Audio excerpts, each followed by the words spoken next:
Hi students, आज CA final नवंबर 24 का paper number 3 advance auditing assurance and professional ethics का paper हो गया। और सबसे अच्छी बात यह रही कि पेपर बिल्कुल मॉडरेट था। हालांकि थोड़ा लेंथी जरूर था, लेकिन मॉड्यूल में जो क्वेश्चन है वही पूछे हुए थे। और जो प्रोनाउंसमेंट के क्वेश्चंस में कई बार बच्चों को थोड़ा सा टेंशन रहती है कि प्रोनाउंसमेंट में से क्या मालूम कितने नंबर के क्वेश्चन आएंगे कितने नहीं आएंगे। तो प्रोनाउंसमेंट में से ज़्यादा क्वेश्चन नहीं पूछे, ज़्यादा वेटेज नहीं पूछा। इसका मतलब कि जिन बच्चों ने आईसीए का स्टडी मटेरियल ढंग से पढ़ा है उनका पेपर तो अच्छा गया है। बच्चे मतलब जो है खुश हैं। जरूर थोड़ा लेंथी पेपर के चक्कर में जरूर थोड़े से प्रॉब्लम है। हालांकि एमसीक्यू में 3-4 एमसीक्यू थोड़े ट्रिकी थे, तो बच्चों को 3-4 एमसीक्यू सोल्व करने में दिक्कत आई। अदरवाइज जो 15 में से 10 एमसीक्यू में तो ज़्यादातर बच्चों को दिक्कत नहीं आई। वो 4 लेकिन तो इतना तो आएगा ही आएगा। सीए फाइनल का पेपर है, एडवांस ऑडिटिंग का काफ़ी लेंथी सिलेबस है।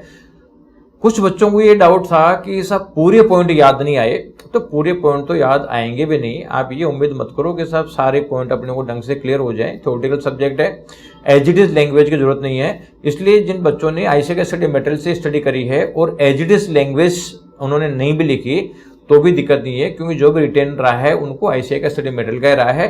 तो ये पेपर कुल मिला के मॉडरेट है। और अब आप लोगों को जो अगला पेपर है डायरेक्ट टैक्स का, इसकी प्रिपरेशन में लगना है। एक चीज डायरेक्ट टैक्सेशन में ध्यान रखना है आपको कि ज्यादा से ज्यादा आपको प्रोविजन क्लियर करने हैं, क्योंकि प्रेजेंट टाइम में आईसीआई क्वेश्चंस जो दे रहा है 2-3 अटेम्प्ट से, उसका एक तरीका है कि वो आईसीआई का कोई क्वेश्चन पिक करता है, उसमें चेंजेज करता है, तो चेंज करके और वो देता है। जैसे एएफएम के पेपर में भी यही हुआ कि क्वेश्चन सारे के सारे आईसीआई के स्टडी मटेरियल हैं, लेकिन उनको रिवर्स कर दिया। तो इसी तरीके से वो डीटी में भी क्या करेगा, क्वेश्चन पिक करेगा, उसमें 4 पॉइंट हटाएगा, 4 पॉइंट दूसरे डालेगा।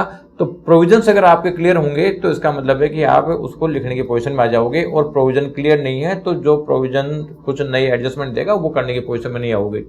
तो अभी जो बचा हुआ टाइम है उसका एक ही काम करना आपको कि ज्यादा से ज्यादा आप प्रोविजंस को रिवाइज करें।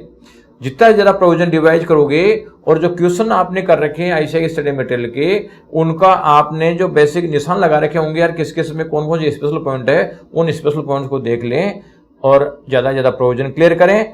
तो वो प्रोविजन एडजस्ट होकर आप पूरा पेपर अटेम्प्ट करने की पोजीशन में आ जाएंगे। इसके लिए कोई सेक्शन नंबर याद रखें नहीं रखें, इसके लिए ज्यादा टेंशन नहीं करना, प्रोविजंस पे फोकस करना है और पॉजिटिव रहें। जो पास में पेपर हो गए उसका इंपैक्ट नए पेपर पे यानी डीटी के पेपर पे नहीं आना चाहिए, क्योंकि जो चीज हो गई उसमें तो आप कुछ कर नहीं सकते। लेकिन उसके लिए अगर आप टाइम खराब करते हो तो फिर दिक्कत है। और वैसे भी क्या है, जैसे एएफएम का टफ पेपर है, बोनस मार्किंग होगी, इसमें तो पास हो जाएंगे, बस बाकी पेपरों पे आपको फोकस करना है। तो आप पूरी जी जान से लगे, सब चीज सही होने वाली है। आपकी मेहनत है वो काम आएगी। Thank you.